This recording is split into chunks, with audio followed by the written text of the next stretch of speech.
They were just cheap plastic prizes, barely worth a second look at the time. Yet some old McDonald's Happy Meal toys now trade for more than the meals ever cost, with a single Beanie Baby or underwater monster fetching hundreds, even thousands, on collectors' sites. How did a free toy, squeezed into a cardboard box, become a small fortune decades later?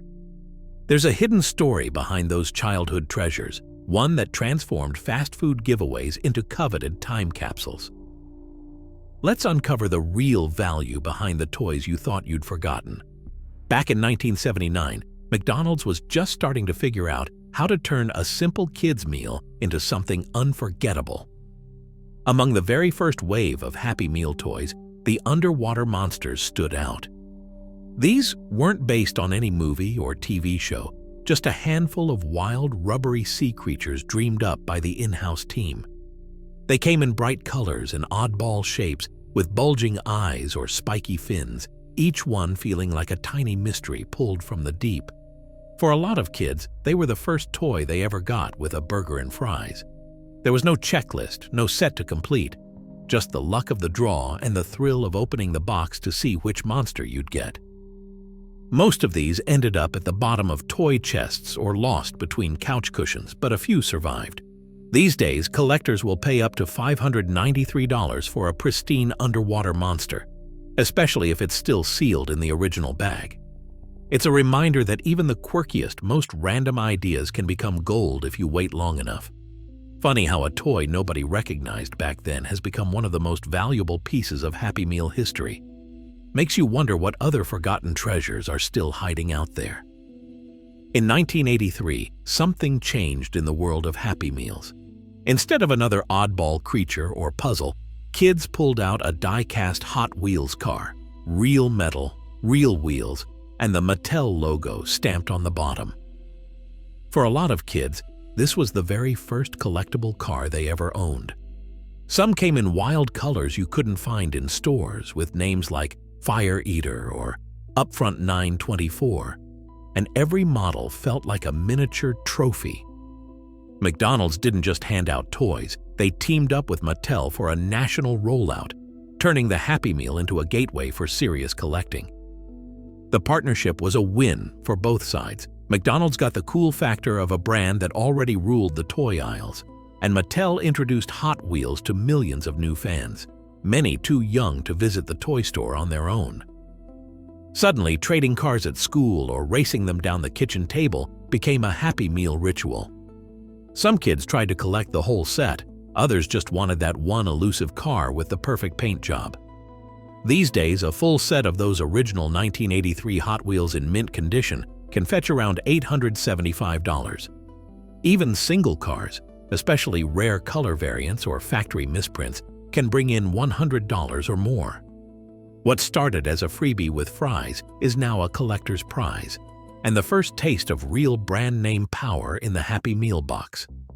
Funny how a little car can drive so many memories, and a small fortune too. Some Happy Meal toys didn't just sit in the bottom of a toy box. They lived right alongside the Saturday morning shows that defined a generation. In the mid-1980s, McDonald's teamed up with Jim Henson's Fraggle Rock, bringing Gobo, Red, Wembley, and the rest of the puppet crew straight from the TV screen into kids' hands.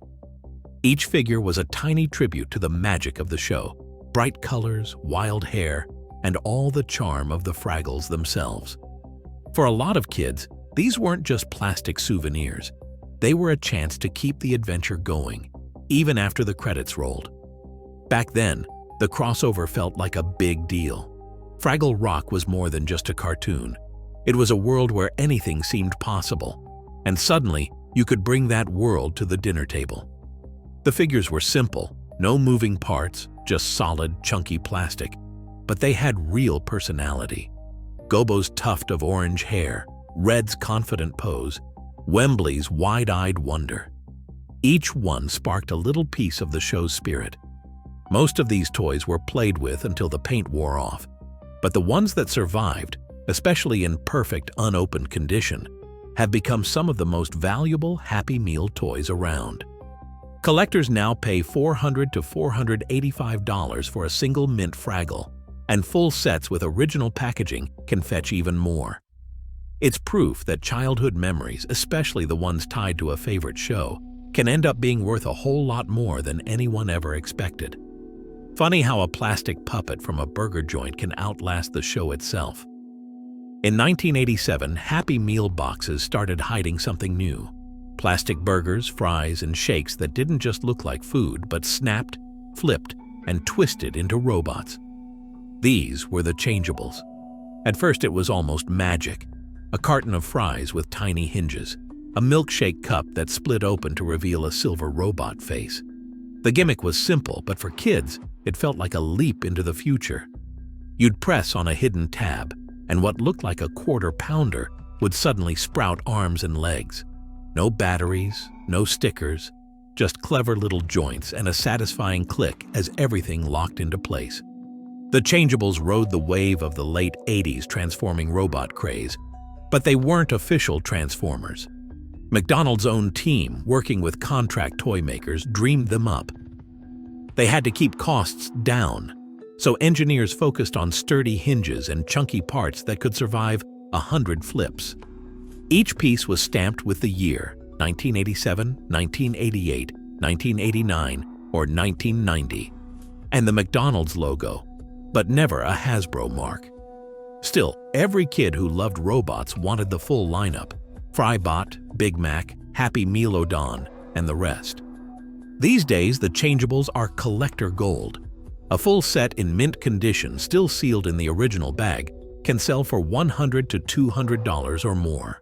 Some rare runs and error pieces go even higher. It's a reminder that a clever bit of engineering, plus a dash of pop culture timing, can turn a free toy into a small fortune. Funny how a plastic burger that turned into a robot can now buy you a whole lot more than lunch. In 1988, McDonald's introduced a crew that was impossible to ignore: the McNugget Buddies. These weren't just any nuggets. Each one came with its own wild outfit: a chef's hat, a cowboy vest, a rock star wig. Kids could swap hats, mix and match costumes, and build their own lineup of goofy characters. For a lot of families, these buddies became the stars of the Happy Meal, outshining the fries and the burger. Every trip meant a new persona to collect, trade, or dress up. The whole idea was to turn a simple nugget into a mascot you could play with, and it worked. These days, a full set from that first 1988 run can sell for over $100, with rare costumes going even higher. It's proof that a little personality and a lot of mix and match can turn a plastic nugget into a collector's prize. Funny how a toy you dressed like a cowboy now fetches more than a real box of nuggets. By 1989, the Happy Meal was home to some of the quirkiest mascots ever made: Fry Guys.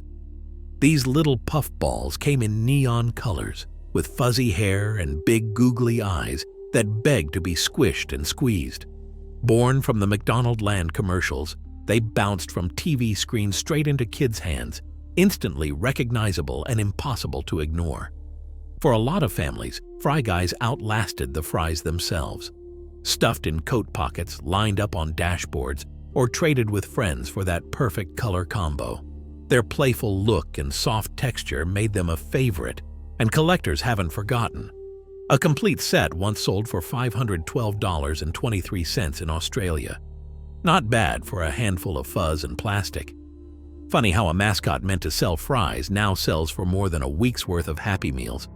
By 1997, Happy Meals were swept up in a frenzy that nobody saw coming. Thai Incorporated, the company behind Beanie Babies, teamed up with McDonald's to launch Teenie Beanie Babies, and suddenly every playground turned into a trading floor. Kids begged their parents for extra meals, hoping to score a Patty the Platypus or that elusive royal blue peanut. Lines wrapped around the block, and some stores sold out in hours. Parents haggled in parking lots, swapping doubles for missing pieces. A full set, still sealed and mint, now gets listed for $2,000 or even $3,000. Even a single rare Teenie can fetch hundreds. What started as a free plush with a burger became the ultimate collector's prize and the wildest chapter in Happy Meal history. In 1997, complete sets of Teenie Beanie babies, once given away for free, have now been listed for up to $3,000, while single underwater monsters from 1979 can fetch nearly $600. This documentary tracks how simple toys, once designed to boost family visits and ride the wave of pop culture trends, have become high-value collectibles. Each series, from Hot Wheels to McNugget Buddies, mirrors the marketing strategies and cultural moments of their era. Yet some questions remain. Not all original design records have surfaced, and the full number of surviving mint condition sets is still unknown. What is clear, nostalgia, rarity, and cultural relevance drive demand. As kids from the 80s and 90s grow up, the toys they once traded or forgot have turned into sought-after artifacts. The story of Happy Meal toys is a reminder that even the most ordinary objects can become symbols of a shared childhood, and for some, a small fortune.